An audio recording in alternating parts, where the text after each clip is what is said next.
Hi guys, today we're going to look into how you can make money from academic writing in the simplest way possible by use of ChatGPT. But what is academic writing? Academic writing is a writing used in universities and scholarly publications. Academic writing is for you all, either graduates, students, or any other person interested in making a few bucks. This type of writing can be analytical, persuasive, descriptive, or critical. How can you really make money from this?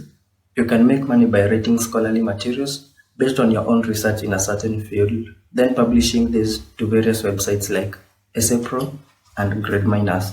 You will be paid depending on how good and informative your work is. You know why this is easy? Because tools like ChatGPT and OpenAI play a major role in the success of your writing if you use them well.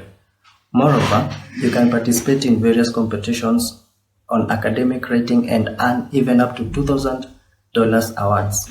All you need to do is like this video, then leave a comment. Finally, go to your search engine and get started on academic writing. That's all we had for you on this topic.